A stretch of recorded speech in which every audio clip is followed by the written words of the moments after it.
This is where the fun begins.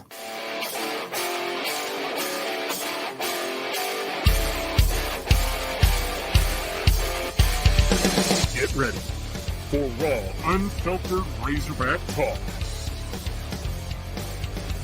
Nobody knows what they'll say next.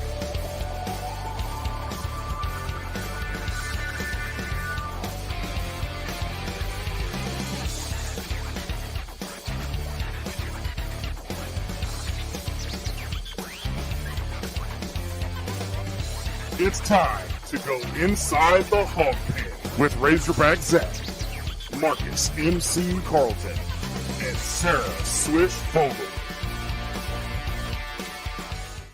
Let me talk to you.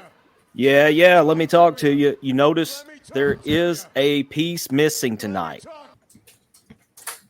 Y'all notice what the piece is? It's Razorback Zach. Razorback Zach is not with us tonight. He's out. He's going to help keep us all safe tonight. He's a certified storm chaser, so he's out guarding the area tonight. But we still got D-Mad, and we got Sarah Savage, and we got, me, MC. We're here for another episode of Inside the Hawg Pen. How are y'all? That's spelled EMCC or EMCEE, or is that MC? There you go. So we'll talk about the new swag I got on here in just a second. But Sarah, I saw, we were talking a little bit in pre-show. Looks like the bad weather's got to you. So if we see Sarah and then we suddenly don't, we'll blame the weather. It's the internet. The weather's just a bad thunderstorm right now. Like I went out in the front door real quick while we were on break, and the wind isn't too bad. It's just the hail and the rain. Okay. So it's Hell not bad. Yeah. So if we hear like peck, peck, peck, peck, that's the hail hitting. The it's hail. not you pounding on your keyboard, right? Yeah. Let's make no that happy clear. hours going on. Yeah, no happy hour. D-Mad, how's things in your neck of the woods, man? I do this great thing. I let Zach worry about the weather. I just sit here and I just type on my keyboard and let stuff keep on going. There you go, man. I don't know what's going on outside, honestly. I probably need to take my dogs out here soon, but my dog tends to when things start getting really bad, he starts panting really hard. So that's kind of our cue to start paying attention. So anyway, enough weather talk for the night. Welcome to the show, everybody.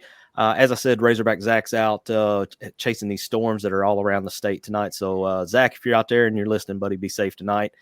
And while everybody's tuning in, you can leave us a review. You can tell us we're awesome. Tell us we're no experts. Tell us whatever you want. We just want the feedback. We don't care what it is. Just leave us feedback. Twitter, talk to us. Yes. Talk to us on Twitter. I'm monitoring Twitter the entire show. There we go. It might not show up on screen, but I can look at it and I can respond to you. So Twitter, respond to us too. Facebook and YouTube, you already know the deal. There it is. All right, so before we jump into this and start off with a little baseball, I got to throw a big shout out to our sponsor, Meek's Design. You saw him there in the little pre-show countdown. And thanks to Meek Design, I'm going to try to stand up and stay close to my mic so you can do this. There you go. There's some of the new swag that we got that is exclusively. Right. What's that? I'm glad that my name is spelled right. So that is a very sensitive topic with me because I have a couple Sarahs in my family. So I made sure that I got that right when I sent that info over. How do you spell? It's like spelling. It's H. It's the H. Gotcha. Yeah, or like Zach with a K. Yeah. Like it's kind of like those. Yeah. Yeah, okay. And my daughter's got one of those names. One of those names that too, with my name of Dylan. I mean, I should be able to understand that, but whatever. There's only one right way to spell it, by the way. There you go. All right. So now that we got all the business out of the way, let's jump into this. Before we get to the final regular season series at Baum, I guess we got to talk about Kentucky a little bit. Hogs, Hagen did Hagen things, and we took the Friday night game. And then after that, it was not quite as pretty. But, I mean, it's not like you go out and you lost to Missouri or to Auburn. I mean, Kentucky's a really good team. And Sunday wasn't as bad as it started off being. It ended up being a good game. I got really worried at the beginning of Sunday. Obviously, everybody's worried. I mean, even DVH said it himself, like, we got to hit the dang ball. But also, we made it to was it Omaha in 2018, and we lost every road series, or Yes. pretty close to every road series.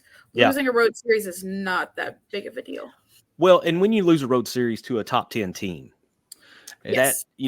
that's, as I said, that's a little different than losing to last place Missouri or last place Auburn, which we did lose to those too. So, well, looks like we lost Sarah too, but this team kind of reminds me of that Michael Turner year, the rental player year, as we like to call it. 22. You know, they went to the game before the final, and or whatever you want to call it. Yeah, semifinals. Yep. Yeah, they went to the semifinals, but we honestly, going into that team was one of those Jekyll and Hyde type of teams, and we never knew what team was going to show up on what day, and we ended up just getting hot at the right moment, like everybody's supposed to, and it was great at the end of the year, but they figured it out is the main thing. Yeah, and throughout the year they were having those ups and downs, and everybody was getting mad at them. Ruskin and Zach calling Michael Turner a rental player. God, that probably went actually off the rails helped quick. too. Let's be honest. Yeah. Well, and it's funny because now Ruskin takes credit for the deep run into the College World Series because Michael Turner went on an insane tear after that rental player comment. And he also started getting behind the plate, throwing people out too. That back pick against was it North Carolina? North Carolina, yes. He looked like Yachty Molina throwing that back pick. I mean, it was sick. But talking about that 22 season, when you get to Omaha, it's all about getting hot at the right time. Because I mean, let's be honest, who ended up winning the whole thing in 22 had no business being in the tournament. That's true. And if they don't cancel their last regular season non-conference game, their RPI takes such a hit that they don't even make the tournament.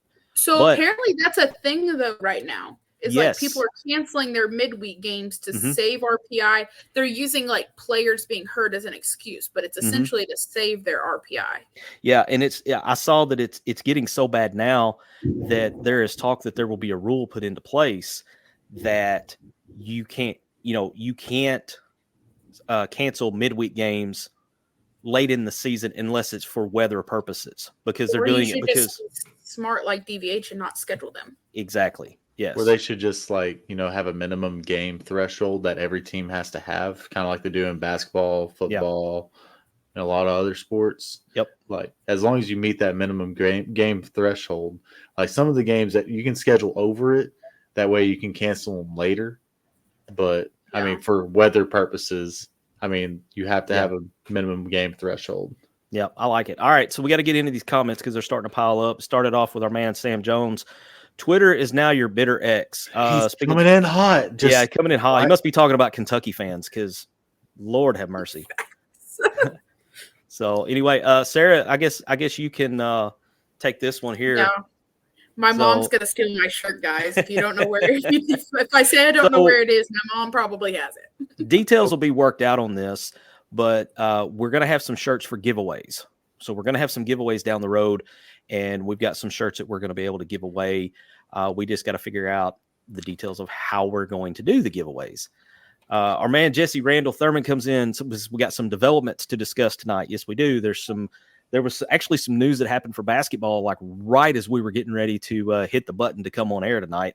We'll talk about that a little bit later on in the show. Lisa Hancock, over here from my neck of the woods, over here in the NEA, says, "Hey guys, hey Miss Lisa, how are you? We all going to Omaha?" Well, I don't know. Sarah has said from day one that she's going. I've already decided I'm going to find my way there. Mom, if you're listening, sorry, this is my announcement that I'm going to go. But I won't be able to go until like Friday because I do have an 8 to 5 this summer. So yeah. Oh, you're about to be adulting now. So just for 2 months. Hey, if I could do it just for 2 months, that would be plenty for me. So let's see. Next comment, Jesse. What does everyone think it will take to clinch a national top 8 seed? Yes, 500 over the next 2 weekends. Yeah, I think if bare minimum, you got to go. Yeah, you got to be 3-3 out of these last 6. I mean, bare 4-2. minimum. You at least 4-2 have to. would be I nice. feel like we have to win Miss State. Yes, I think would A&M, agree. and then I think A&M. I think you could get swept at A&M and still be okay. Personally, I think so too. Depending on scores, let me put that out there. Yeah. You don't want to get blown out, but if it's like 4-3, 5-2, even like, we're fine. You can't go down to A&M and get run ruled, and they've won several conference games by run rule. You can't go down there and you know they're going to be gunning. I mean, because this is the last series of the regular season. It's more than likely it's going to decide the West. So, but honestly, we can't look past Mississippi State this weekend because Mississippi State, I would say they're one of the hottest teams in the league right now. Honestly, I think they're ranked number 14, aren't they? Yeah. I saw a projection today from D1. I think it was D1 baseball doing like regional projections, and they had us as a 6 seed matching up with Mississippi. I'm sorry, 5 seed matching up with the super regional with Mississippi State, who would be the national 12 seed. Also, we can't freak out about a loss to Kentucky. We really can't. Now we can freak out how they lost. There's a difference. We've been saying all year we don't want them to win every series. We want them to win every series, but we don't want the number 1 seed. We just need if we get an 8-9 matchup, honestly, I'm fine with that. Like, as long as we have a home super regional, I think Baum Walker's worth at least 4 runs a night. Let's be honest here. At least. And that could be 2 Baum Walker, especially. Yeah, exactly. 2 runs our way or -2 runs their way. And it just kind of depends on that. But I think we have to be able to just jump right into it. What DVA said, hit the damn ball. Yeah. Like, maybe they're overthinking it and stuff, but they need to hit the ball. We also need our pitchers to stay healthy, but also we need them to eat up innings. Yeah. That's what was it? It wasn't McIntyre. It was Gage Wood that came in and ate up those innings. And I think he might have a starting spot now. Like, that's what. Okay, so that's where I was headed next. What I was going to ask what you guys thought about Dave's comments about Gage didn't just eat up innings. He's getting ready to take somebody's job. Whose job do you guys think he's going to take? Molina. Yeah, that's what I think it's got to be Tiger. Tiger's been having such control issues, and he's been walking a lot. I mean, he might not make it definitely become an issue for him. I think. Go ahead. I think. Oh, it's hard because Tiger's had some good weekends, whereas like Molina hasn't had a good weekend in a while. He hasn't lasted as many innings as Tiger. That's why I think Gage takes Molina, because Molina's only lasted about 3 or 4 innings, where Brady can go 6. It might be a rough 6, but it's 6 innings, you know? Right. So I think it'll kind of go down to, I think it'll kind of depend on, I think what happened at practice this week, honestly, how each one of them's throwing. But he could go after Tiger too. I think didn't Dave say he locked the doors to the practice facility, let them get their heads right? He took unless it was somebody who had a pitcher who had a bullpen session to kind of stay on schedule. He wasn't allowing anybody in the facility for 2 days to kind of give them not just a physical break, but also a mental break. And I mean, let's face it. I mean, what are we? Going into 50. We're 50 games in. It's finals week. You're coming up on the last home series of the year. I mean, a couple days of not having to, really lock in on baseball right now, because baseball is as much mental as it is physical. I mean, anybody that's played will tell you that. And you have to stay locked in. And to have a couple days where you can just kind of reset your brain, reset your body, get some rest, and come back. I mean, in Dave we trust until we have a reason not to. So I think he's got a good feel for this team, and I think a couple days off, we'll see how much difference it makes comes this weekend when the Cowbells come to town.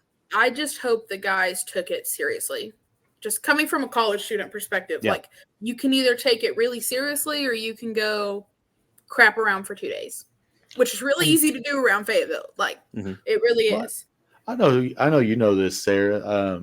Just getting punched in the mouth, like they've been getting punched in the mouth repeatedly over, like, at some point they're going to take a step back and they're not going to sleep well for the next couple of days, because they know, like, it's going to be on their mind. Yeah. This is a great time to like clear all that out of their mind and like go ahead and like embrace everything that they're that's going on and be able to clear that and reset. So I do think this is going to be a good reset for them.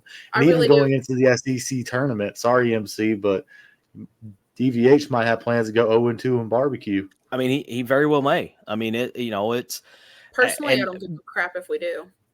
I mean, selfishly, I'd like for us to go a little bit further.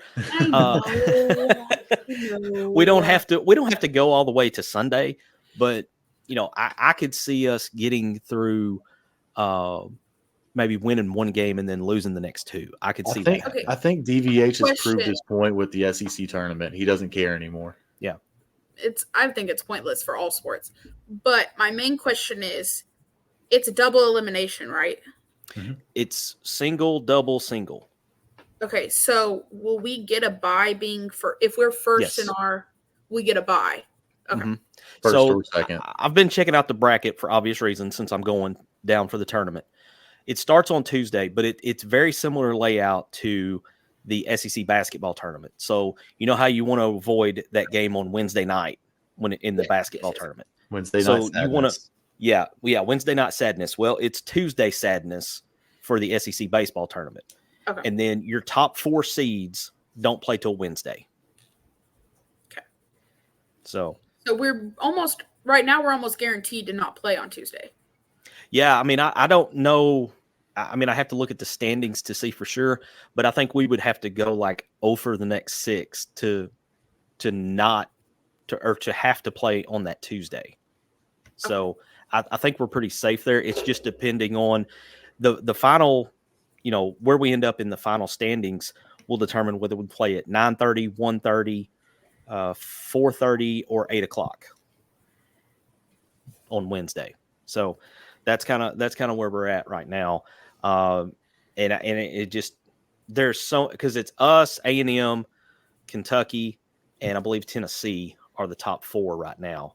Correct. And there's just too many games left to determine who's going to be what, because that's how tight everything is.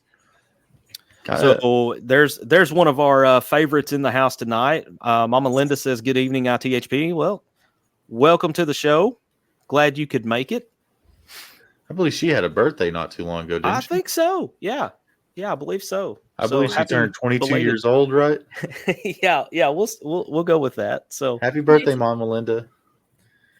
So, all right, jumping back into some of these comments. Lisa comes up, says Hagen Smith has not lost. Yes, Arkansas. So his record is only like 8-0 because he's had 3 or 4 non-decisions, but we have not lost a game in which he started. My question is, this is me not knowing enough about baseball, but if you get to that final series, and I know it's not Friday, Saturday, Sunday, but it's a 3-game series. Yeah, it's Thursday through Saturday. Yeah. Do you pitch him first and last? So it kind of depends on how the tournament falls off, because the way it is like, if there's like basically a 6-game series with the College World Series. If you just run through it, then you're going to be set up good to run your ace on that first game of the College World Series. But if you're having struggles and you get to the point where you're going to like that sixth game, then you're probably going to have to, or 6th or 7th game. It's something like that where your ace is going to be the next one to come up pitching. So the first pitcher that you're going to have is going to be your Saturday starter going into the College World Series at that point. Because we almost had to do that with Blaine Knight. But so then you're saying then he would throw the last game, or Hagen? More than likely. Okay. More than likely. Okay. All right, so I got a quick correction to make here, Dylan. Sorry. We were in the correct household, but it was Casey. It wasn't Linda. So well, Mama Linda, tell Casey we said happy 22nd birthday. You see what happens when Zach's not here? I mean, this is what you get. So chaos. Anyway, if you're just jumping in, Zach is out. Zach's a storm chaser, as well as one of the other 900 different hats that he wears. So he's out doing a little storm chasing tonight, with things kind of popping off here in Arkansas. And I've got weather on over here to my screen on my right side, so I'm kind of keeping an eye on it here. So we'll do a couple more comments, and then we're going to step aside for a break and come back and talk some hoops. But I got a couple more comments I want to get in. Jesse comes back in and says, Phil was saying that Gage or Ben would probably start the Wednesday game in Hoover, which that fits right with Dave's mentality because Dave kind of treats Hoover as a midweek game. I liked Ben Bybee when I went and saw him in Dickie Stevens. Mm-hmm. He was throwing some gas. Now I was in the outfield, so I didn't get to get as good of a look on it. But Right. it seemed like he was fighting in every count he was in. Like he didn't. I think he had 2 walks during that game in 3 innings of work, but he was keeping the hitters on their toes every time, and you could tell even from 400 feet away that those pitches were humming, and he's just had a good mix to his pitches too. So I think he's a pretty solid guy too, and we had him starting in midweeks, which is the crazier part. Yeah, and that's and getting back to what you guys were talking about with the pitching rotation as it gets in terms of Omaha, and I don't feel like we're touching the money here because this goes for every team, not just for Arkansas. But the main point to keep your pitching out of a kind of a cautionary area is to try to stay out of that losers bracket. Now, obviously, not everybody's going to be able to do that, but that's when you start burning up arms because you start playing every single day rather than every other day. And but if any team's built for that right now, it's going to be us. I mean, yeah, that was my next point. And So, the thing about TD Ameritrade is there's not been a home run hitting team like Tennessee that's gone in there and just set the world on fire. Just right. I think the most home runs that were hit it was not too long ago, but we've had a historic team hit 90-something home runs in a season. You had Tennessee, which I think they went to the College World Series. Didn't they? No, that year that was they got upset by Notre Dame that year. The year they broke the home run record. But then I think the next year they went, and then they just got 0-2 and barbecued. Mm-hmm. But they still had a crazy amount of home runs hit that year. Yeah, that stadium's not built for home runs. Yeah, when they built TD Ameritrade, they definitely built it to be a pitcher's park.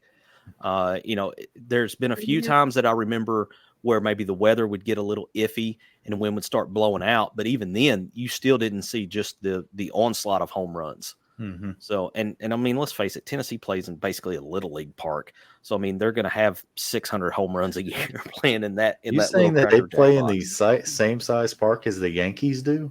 Is that what I'll just say that I think they're playing on the same dimensions that my 9-year-old son is playing on right now. So, anyway, that sounds like a good place to kind of step off into the break. So, we're going to step aside for a quick break, pay some bills, and when we come back, we're going to get into Calipari University and talk a little bit of hog hoops. So y'all stick around with us. We'll be back right after this on Inside the Hawg Pen.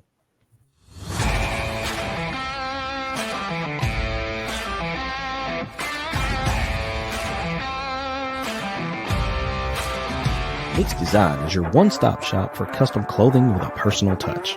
At Mix Design, we can help you tell your story through your wardrobe. Your imagination on a hat, shirt, pullover, or nearly anything wearable. And while you're picking out some custom clothing, check out the one-of-a-kind handmade soaps from the Bobcat Soap Company. Find us on Facebook and let us create custom swag just for you at Mix Design.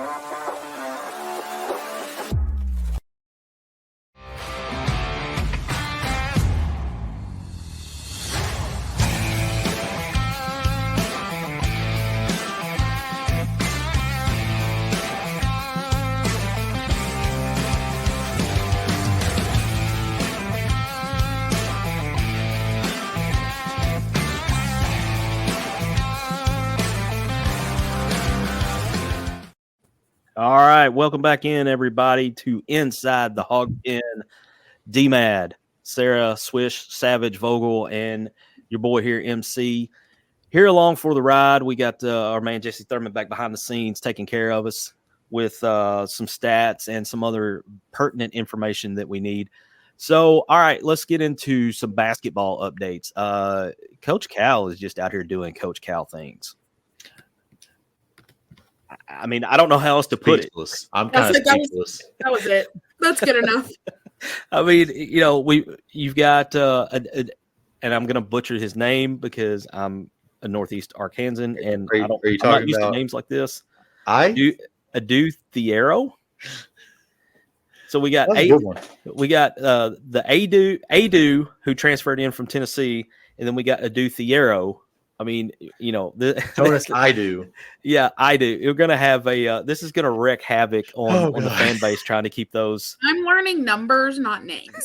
That's what like. Every name is just like, I just know I'm going to screw it up, mix them up. Like, I think we found the name though. Yeah, we're going to release that one later. Yeah, we'll put that one in our back pocket for now. But yeah, that's definitely how we're going to tell the difference between the two. But yeah, so Thiero commits. That doesn't. Thiero commits, and then you got DJ Wagner coming in on a visit this weekend. And then just before we went on the air, about 10, 15 minutes before we went on the air, Tyler Eulis, the former Kentucky point guard, he has been added to Calipari's staff. Now, the role has not been specified yet, but he is going to be on the coaching staff. It's assistant coach, but we don't know if it's like head of operations, head of recruiting. But he is an assistant. So that makes 3 assistants now? 4? Well, so you've got Kenny Payne, you've got Chin Coleman, and then who was the other guy that came with Chin Coleman straight from Kentucky? Was it Mark something? I don't remember. I have to look it up on Twitter. So you got those 3, and then you've got Tyler Eulis, and then technically Ronnie Brewer's still in the mix because he's still, he has not been removed from the webpage. Yeah, I was like, Ronnie's head of recruiting. No, he's Cal said he's staying in some interview, I think. Okay. Or cool. Someone said Ronnie was at Chuck the moment. Martin. Chuck Martin. Yeah. Chuck Martin was the other one. Thank you. Appreciate that. So Chin Coleman and Chuck Martin were the 2 guys that came with him from Kentucky. I mean, shaping up to be a really good staff, man. They still have Ronnie Brewer listed as assistant coach / recruiting coordinator on the website. So I think Sarah's right. I think he's going to be staying for the most part. You're that's a really good coaching staff. You're what 3 to 4 weeks into Calipari. He would have cleansed the timeline, as we'll say, if Brewer wasn't staying. Today is May 8th. I believe it was exactly a month ago when the news broke that hey, Arkansas and Calipari are working on a deal. I think it was a month ago yesterday. Was it yesterday? Okay, they released the documentary like a month after he'd been hired. Okay. All right. Let me ask y'all a question. Just go off. Let me go off script just a little bit. I keep on seeing people, mainly big Baloo Nation, just Bellyache Nation over there.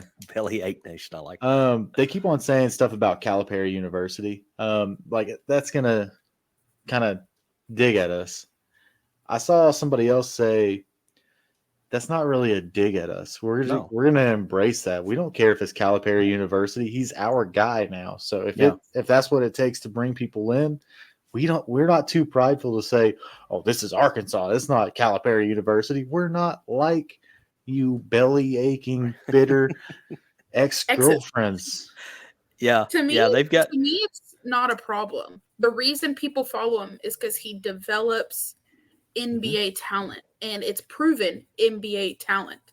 To me, that's what stands out. I don't care if they call us Calipari University. I don't care if they call us Calzone, chicken people. I've been called chicken people my whole life, but I don't care what Kentucky bumpkins want to call me. Right.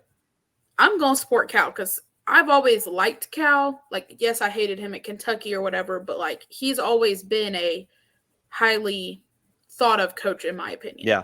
Well, and whether you like him or not, great value Kroger. Whether you like him or not, he's one of the biggest names in college basketball.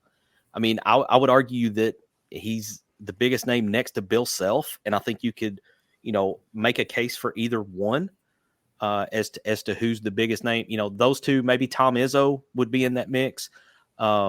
But he's one of the top 5 names in college basketball. I think you're right. I think it is Bill Self. Then I don't know. I might even put Calipari above Bill Self. It's an argument. I think you could go either way. Interchangeable right there. But are we talking about just men's basketball? Yes. Yeah, just men's right now. Because I was like, if you're going back even decades ago, Coach Cal's been coaching out against Coach K. What's the other guy's name? Roy Williams. Yep, that. Yes. Yeah. Couldn't think of his name. And then But, Jay like, and then- Wright, too. I mean, if you're gonna back up a few years, you got to throw Jay Wright in there from Villanova as well. This is one of the things that I don't think people really understand about Arkansas basketball. Like, we have the tier 1 teams right here.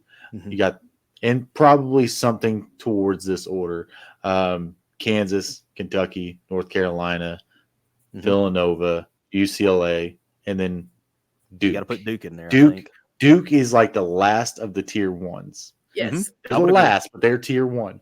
Yep. Then you have all the other teams that are just, they've been relevant for a while. They have a deep history.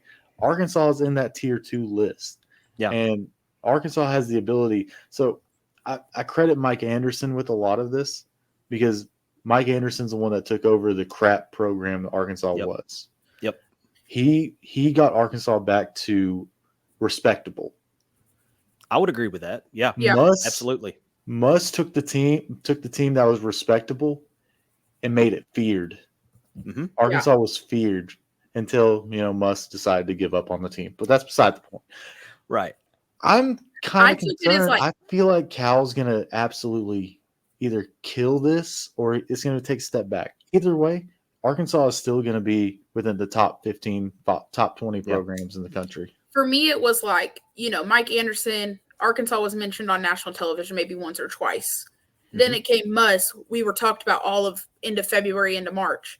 And now with Cal, we haven't even played a dang game, and we're still a topic on SportsCenter. Well, and it's not just on Sports like- Center. all it's, the SEC channels, all the sports Yes. channels, like it's a continuous topic. We get more Like we spent coverage than chickens with Kentucky. Yeah. Yeah. well, and We're you look, getting more coverage than the national champions. well, I mean, we really are. No Well, offense. and the night of the national championship game, what was being talked about on ESPN? Calipari to Arkansas. And that's why he wanted to wait, though. Mhm. In someone, Yeah, 'cause he did- And I respect him for that. I do too. 'Cause I mean, Like, you get coaches He that did. are at the level of Calipari, of Bill Self, Roy Williams, insert the big name here. Most of those guys have big egos, and most of them want to feed that ego. And what better way to feed it than to overshadow the national championship game? But Cal took that's why, as he said in the interviews, that's why things didn't really, come together and go public until after the national title game, because he didn't want to overshadow everything that was going on there with UConn and their chance to repeat and all that. So, okay. So speaking of national championships, the birthday girl has shown up. So Casey, this is what happens when Zach's not here. We kind of get off the rails a little bit. It's my fault. My fault. And we were telling Mama Linda happy birthday when actually we should have been saying happy birthday to you. But anyway, Happy 22nd birthday. yeah, there you go. So Casey comes in and asks, hey guys, do you think Cal will take us to a championship in a couple years? I thought Muss would do it, and we all know how that turned out. I think we hit on that pretty well. Muss made it to where you didn't want to see Arkansas coming up in the NCAA tournament if you were a higher seed. I mean, Gonzaga and Kansas, and it seems like there was one more that we knocked off along the way. We had Baylor on the ropes. Yeah, we did. And until there was a foul, I think that sent was a JD to the bench. Yes. We had Baylor on the ropes there for a little was bit, such a good game. and then it just exploded. Baylor became Baylor, and nobody else got anywhere close to them after that. But as close as Gonzaga's ever been to a national championship, too. By the way, Sorry. For me, though, like sometimes people we want a national championship. Like, I'm not saying we don't want one, but people don't think about how hard that truly is. Yeah. As a realist, for me, I am okay with Elite Eights, Final Fours for a couple years, or even if we get, even if we make it to the tournament next year, we make it to the Elite Eight, back down to Sweet 16, then Final Four. To me, that's good enough. Yeah. To me, that is good enough. My like you're saying, Sarah, my top goal for next year is Sweet 16. Yeah. I'm expecting second round. That's about where I'm expecting. And I hate that that's where for a Hall of Fame coach, that's where my expectation is. It's kind of sad to me. But with his history over the past couple of years with Kentucky, that's where it has to be right now. And For that's me, why I also think he's creating a team. I'm trying to think how to word it. He's not creating a team from scratch necessarily, even though it was from scratch. He had obviously Kentucky players coming in, but there's people who he would have had on his team that would have been the missing piece that are now going other places. To me, he hasn't had time to sit down and plan a true roster from beginning to end. Like, it's been very fast. So I think next year when he's given a year to develop some guys plus add in some missing pieces, I think it'll be a lot better. So I agree Sweet 16 is probably realistic for this year. Yeah. So, even round of 32, like, if we make a good showing and we just get a crap placement, like, we might end up playing the national championship, or the national who's going to that 8-9 line, you know? Yeah. So, so along that line, let me throw this at you. Do you think having Calipari leading the program now, do you think that possibly affects where we could get seated? Because in years past, we've kind of felt like we've got a raw deal with where we've been seated. The Arkansas fan, everybody's out to get us, always out to get us. So does Calipari bring with him the fact of, well, we may see a difference in the way games are officiated, a difference in the way the national media looks at Arkansas, a difference in the way Arkansas is seated. If it comes down to between, let's say Arkansas and Illinois basically have the same resume, but you've got Brad Underwood and you've got John Calipari. Does that Calipari factor put us over the edge to where we would get the advantage over another team? I think it does, and I think that's something that should be taken into consideration, personally. I do too. I mean, Cal's the brand. I mean, Kentucky fans can say what they want about, taking a dig for Calipari University and all this. I don't care. I just want to win. And the notoriety that he's bringing to the program right now, and some of these pro guys that are talking about, hey, I'm going to be in Bud Walton Arena next year. And it's guys that you never thought would be coming to Bud Walton Arena unless they were coming with the opposing team. So I got a question for y'all. So Cal took UMass to a Final Four, and that's probably the most impressive thing that he's done on his resume. Let's be honest here. I would think so. Yeah. He did it with Memphis too, and we've already discussed the 3 different schools, 3 different Final Fours. But I'm kind of getting to the point where I'm starting to think maybe this whole transfer portal thing is getting kind of cyclical. Before the transfer portal was really a thing, it was all about your one and dones, Right. Now it's starting to become more about development of players again. So we do have the one and done talents on our team, but it also feels like we have players that are going to be here for 2, 3, 4 years. So is the fact that, he's bringing in some players from Kentucky, they already know the Cal system. So they're going to be able to cultivate the players behind them too, to be able to raise this standard again. So is it getting to the point where the transfer portal is helping but hurting? But is it getting to the point where you're not as worried as for one and done players like he was at Kentucky? It's getting back to old school coaching of being able to develop people and investing into your players. I'm still 50-50 on it because there's a lot of things I hate about the transfer portal. A lot. Coming from a former player, I hate some of the things, especially now that they've gotten away from, like, if you transfer twice, you got to sit a year. Like, that's no longer a thing, I guess. Right. Or it's in play that it's no longer a thing. But it does seem like now we're getting some players that we can develop, which I'm hoping that happens. People don't comment. I want a Devo Davis. I want someone who's going to be here 2-3 years, at least. Someone that kids can fall in love with and look up to.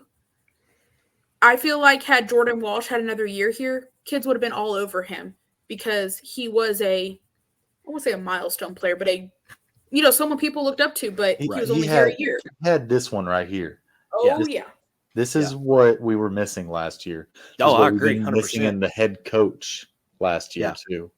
Well, and along that line, I go back to there's a very simple but powerful line in the movie Remember the Titans, and its attitude reflects leadership. And I think we saw that firsthand with this basketball team this past season. There's no denying that. Like, I kind of scrolled up to what Casey Sutton said earlier today about the I thought Muss would do it. I'm not going to lie. I thought he would too. I did too. Yeah.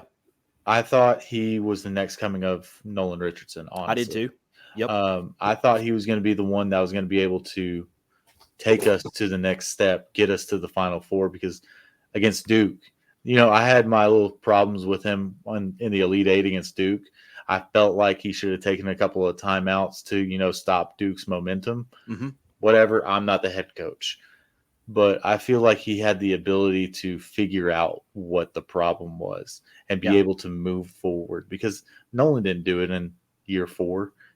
He got close in year 4, but he was able to do it over a long stretch. Mm-hmm. I think I was really hoping Muss was going to be the guy, but I hate the fact that he just showed his ass last year, in my opinion. And that's a good way to put it.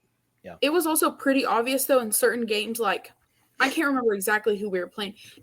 I do know. UNC Greensboro, when we lost to like a no-name team, basically. They went on a ginormous run, and Muss doesn't call a timeout. And as It drove me nuts. IQ basketball person, anybody knows, call the dang timeout. Yeah. Or He hated timeouts. I don't know what his problem was. with a passion. And I get saving one for like an end of game scenario. That's my philosophy. If I was a coach, you save one end of game scenario. Right. Always. But you have what, 2 others? Well, Whatever. you've got 4 timeouts. And you've got that.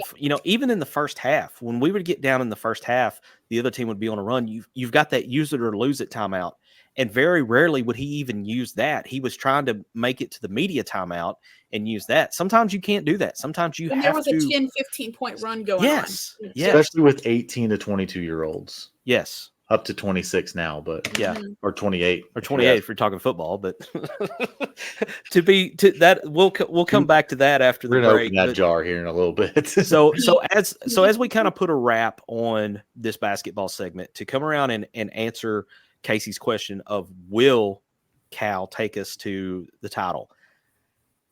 Golly, it's hard to say that he will. He can. I have no doubt he's fully capable. But to say that he will, that without seeing a product on the floor right now, that's really a stretch. I could say yes, but it would just be speaking from the heart and not from my head. For me, with the partnership with Tyson, with Hunt, if they stay in the mix, I don't know if they will with the coaching change, with having Tyson, having Walmart, having whoever. I think Coach Cal can get to the championship. I'm not saying we're going to win it. I think we can make the game. Right. But there's a possibility. So Linda comes back and she has a really great point that ties into last year as well as this coming year for Cal. She says, I just hope Cal can corral these egos to play as a team, not just everyone trying to be the big dog. Boy, Linda, hammer, meet, nail. You hit the nail on the head with that, because that was part of the problem this past season. We had too many guys that, we didn't have any role players, basically. I really feel like Cal's pretty good at that, though. Like, Cal lets the players be their players. He's really a no does. BS. He's a no BS guy. He's going to let the people be themselves, but at the same time, he's going to rein it in. He's not going to let them just. I agree. Muss is gone. Thank God. Yeah. He's going to sit over there in his $15 million Los Angeles house, maybe even apartment. I don't know. But I really feel like Cal does a really good job of like letting his players have their personalities, keeping it within the team, but he keeps them mature. Like, you've never seen a Cal player just blow up like somebody in Oklahoma State now. But I really feel like Cal does do a good job of that. My last comment about Muss is that I find interesting that not a single player from last year's team is following him. And that was the biggest red flag. Yep.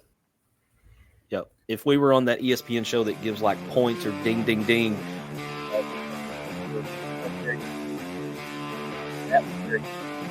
So, all right. So we're going to take Carolyn's advice. We're going to move on and we're going to flush Muss.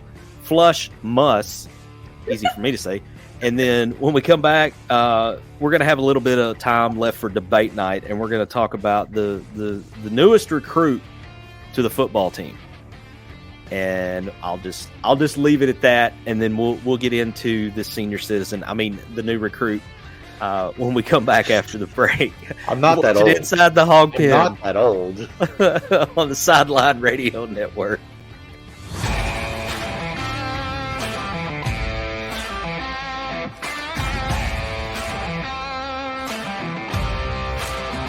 Mix Design is your one-stop shop for custom clothing with a personal touch. At Mix Design, we can help you tell your story through your wardrobe. Your imagination on a hat, shirt, pullover, or nearly anything wearable. And while you're picking out some custom clothing, check out the one-of-a-kind handmade soaps from the Bobcat Soap Company. Find us on Facebook and let us create custom swag just for you at Mix Design.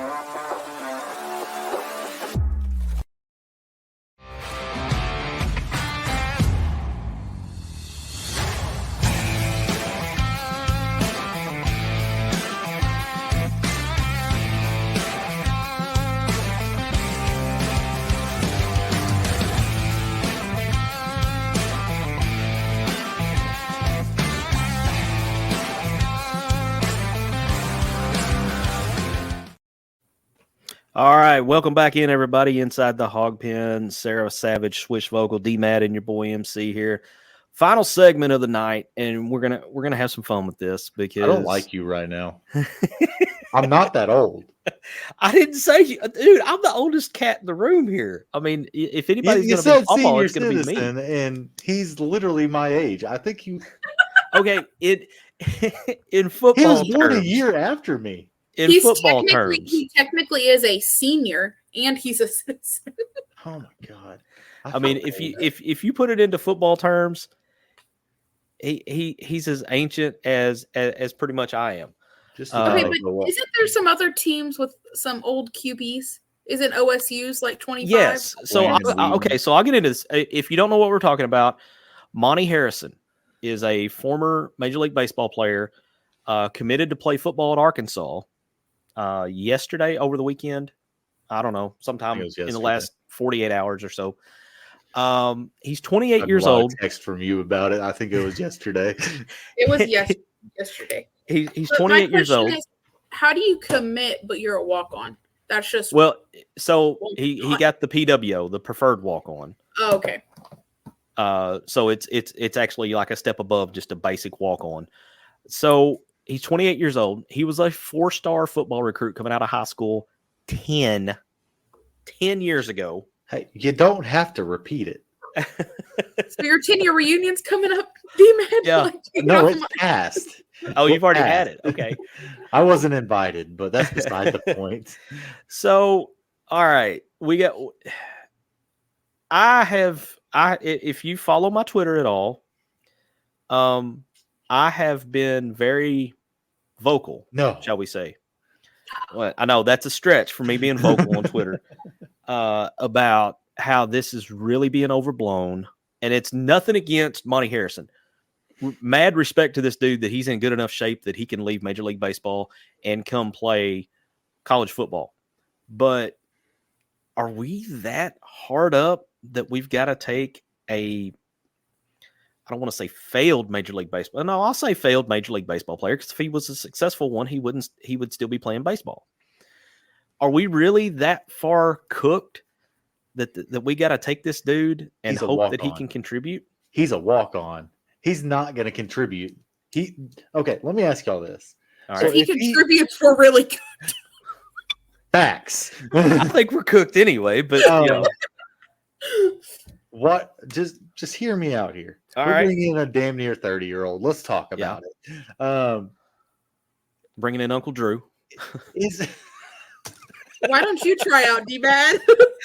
You got some eligibility left, D-Man? I can get a master's, I guess, but whatever. Get a PhD too while you're at it. Get 4 years in. Okay. Woo-saw. Just woo-saw it out. So, what if he's been brought in just for one reason and one reason only, is to keep the locker room mature?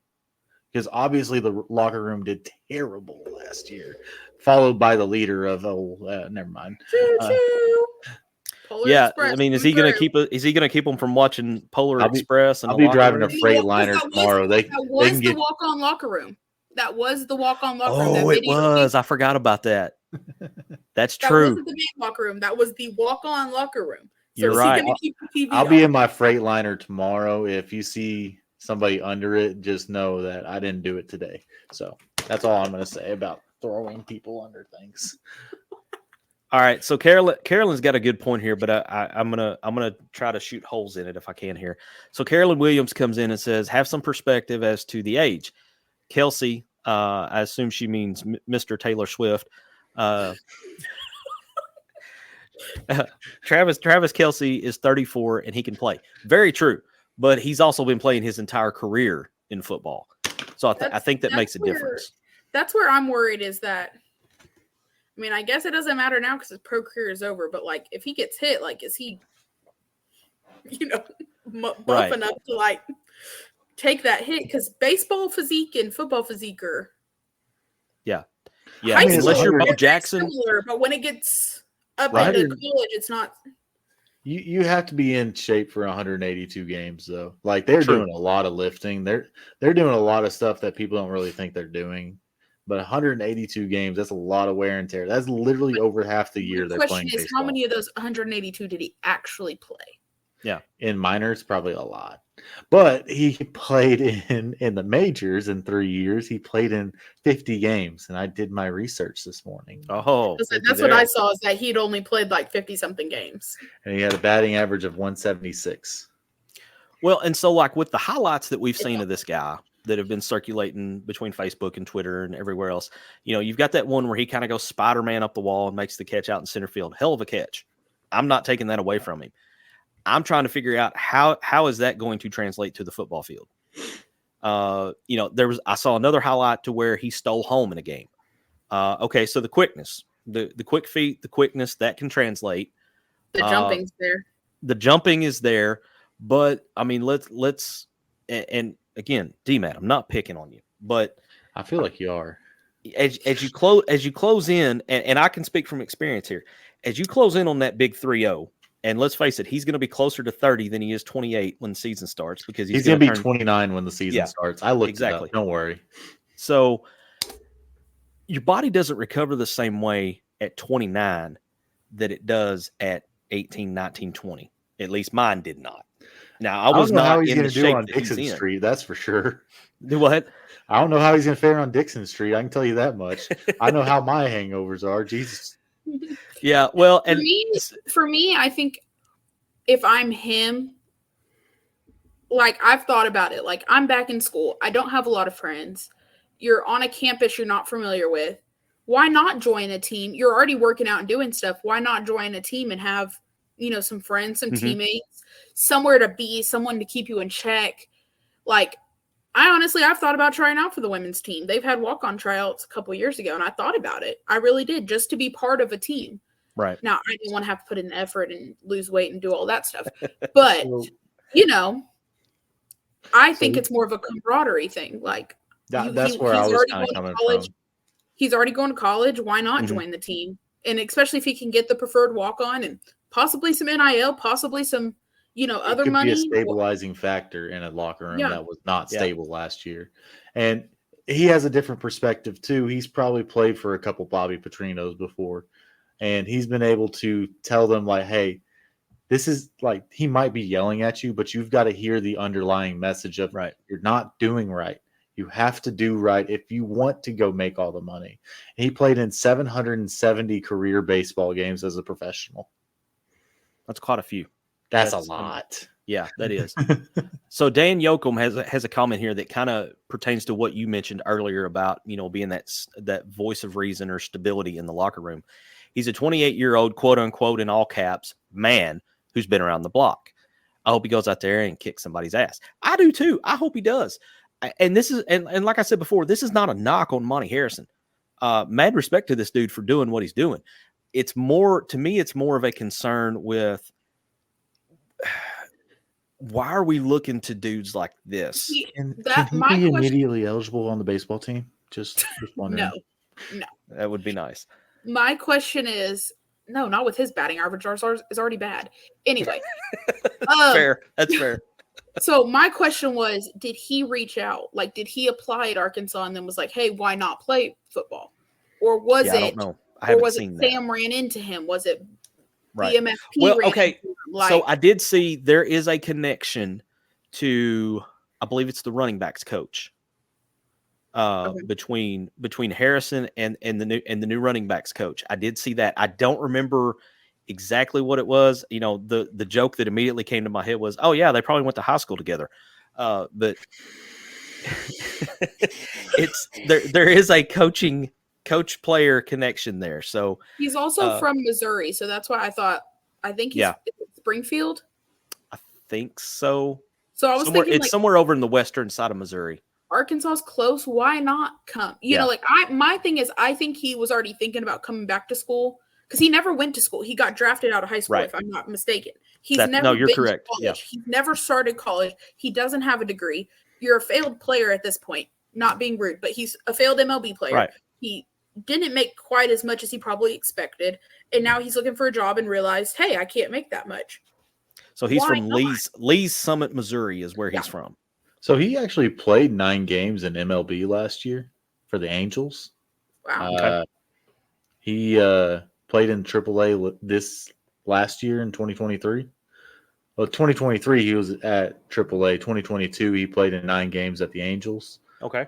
So I guess he was on the roster at the Angels. So he probably has a pretty good bank account set up.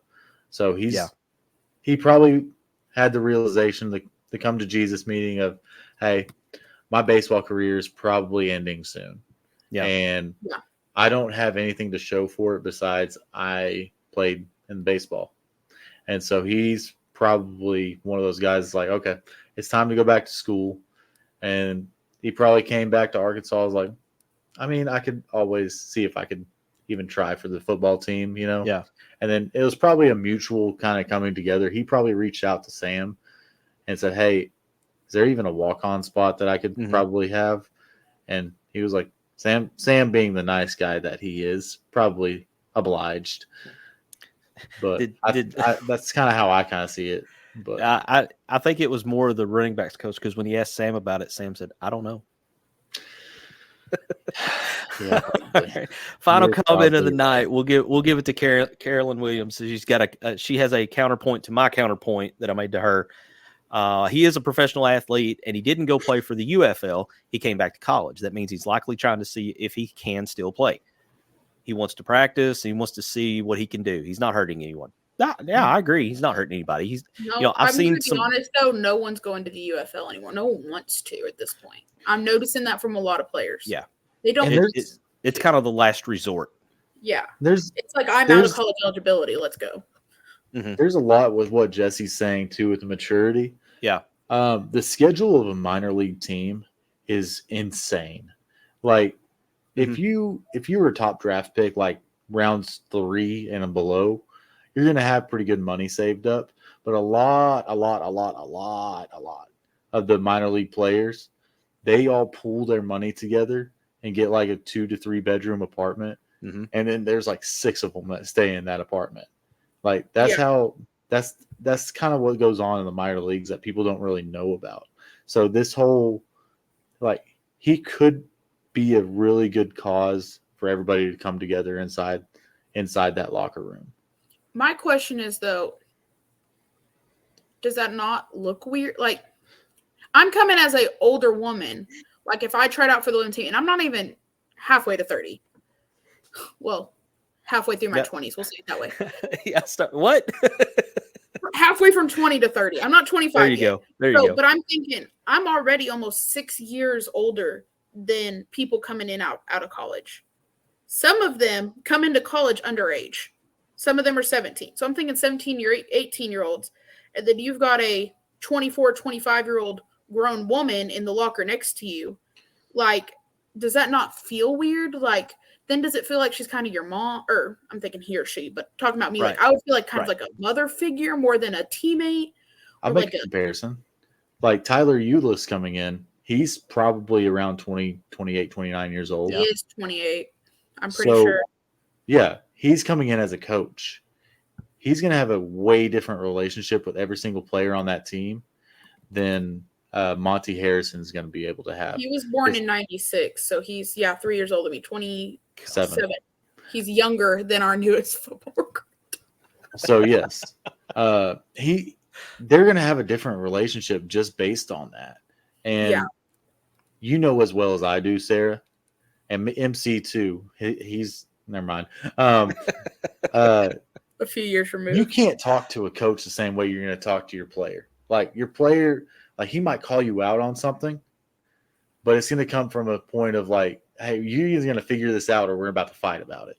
A coach is going to call you out, and then you're going to be mad about it. Either you're going to walk off the field or you're about to run up and down the court, run up and down the field. You're going to run, basically. To me, it's just a very interesting dynamic because not only is he older than everybody, so kind of could boss everybody around, but then he's a walk-on, so he can't necessarily boss around the scholarship player. Just kind of a weird – to me, it's just a weird position to be in. Not something – like that's why my walk-on dreams ended at probably 23 years old. I realized I was too old and my knees hurt too bad. Like, you know, it's just not something I would feel comfortable with. And also as a walk-on, like you're seeing 18, 19-year-olds make millions in front of you. Like, not a position I want to put myself in. He definitely was backing up Shohei Ohtani. I mean, if he was on the Angels roster and played 9 games, I mean, he was pretty close to Ohtani. So I'm going to take a wild guess and say he's going to be able to tell a couple of these hotheads that, hey, if you don't stop all this stuff that you got, it's going to go away. He can even like fall on the sword himself if he needs to. So Dan Yoakum has a good comment here. I think he had something in his pro contract that if the baseball thing doesn't work out, they'll pay for him to go back to school. Most guys, you know, in the league, I've seen that before. A lot of guys have that. Plus, especially I'm pretty sure high school people. Yeah. Plus, I'm pretty sure he can get some pretty good NIL deals with some of the retirement centers. So he needs to be partnered up with UAMS for the rehab because his knees going to be hurting. Yeah. His knees going to be. If mine hurt and I only played like a year of ball in college, I can't imagine how bad they're going to be hurting. So, all right. So to kind of put a bow on this, for having me today. We're going to put a bow on this discussion. And kind of wrap things up here as we get ready going into the weekend. Hey, we got to mention this though, and I apologize for not getting this in sooner. Softball team, 2:00 tomorrow, playing Missouri. Sarah, give me 30 seconds. What you think is going to happen in that game tomorrow? I think we're going to blow them out. They haven't released the pitchers' names from what I could find. But we do have one really good pitcher, and I found out she's actually deaf, and that's why she thinks she succeeds so much because she takes out her implant so she can't hear the smack talk, and she just is in her own little zone out there. So she can be seriously locked in when she's pitching. Yeah, it's line stock, I believe, is what somebody told me. Which I could have this. This was on a radio show, you know. So I don't know if this is true or where this is all coming from, but kind of an interesting fact. I think they just need to go out and play ball. Bree Ellis and Hannah Gamble need to have some good games. They need to get backed up by some of the other little runners to get on base, but I think they can go out and I think they can make it to the finals based on the lineup they have in front of them. The finals will be rough. I think it was Bama, and that's been rough. We beat them here, got run-ruled by them at their house. So, but I think they can go win it. I'm going to plan to watch tomorrow. I got nothing else to do. Might as well, right? Well, and you know this as well as I do. When you get into tournament, you know, you don't talk about the next step till you complete the one in front of you. So next one up on the agenda is tomorrow, 2:00 versus Missouri. So best of luck to the Lady Razorback softball team. Too. Okay. SEC Network tomorrow afternoon. Hopefully, I mean, anytime we can beat Missouri in anything, I'm all for it. So might as well take them down. I kind of hope we win the tournament and get another SEC because we've won. I don't know if we've won like the regular champs, but then we've won the tournament a few times. So it'd be nice to get another one under our belt. Well, and that would make, that could impact seeding as it goes into the NCAA tournament as well. We are top 8 right now as of yesterday. So that would just basically further lock it in that you're going to be one of the top 8 seeds. So always a good thing. 20, Bogle is a tough place to play. Every team left in the SEC tournament. Every team left in the SEC tournament is in the top 25. That's insane. I mean, that just speaks to from what I crazy. saw. If someone wants to correct me, but that's what I saw. Unreal. And then I'll throw one final shout out, and then we'll get out of here. The golf team out the regional in Las Vegas, they won the regional. I don't follow golf that close, but if a Razorback team is winning, I mean, I don't care if it's checkers. We have one girl. We have one girl on the team, and I cannot remember her name, but she is apparently like really good. I think she's from, I want to say Colombia, but that could be wrong. But she's really good. She got invited to, is it St. Augusta, for like some tournament a couple weeks ago, but she's leading the team right now. Nice. And hopefully they can win the championship. Yep. Like I said, anything that a Razorback team can win, I'm all for it. So, all right. Any final thoughts before we get out of here tonight? We've kind of run a little bit long, but that's all right. Mississippi State. Yeah, we got to beat Mississippi State. D-Mad, what's your final thought, buddy? 28's not that old.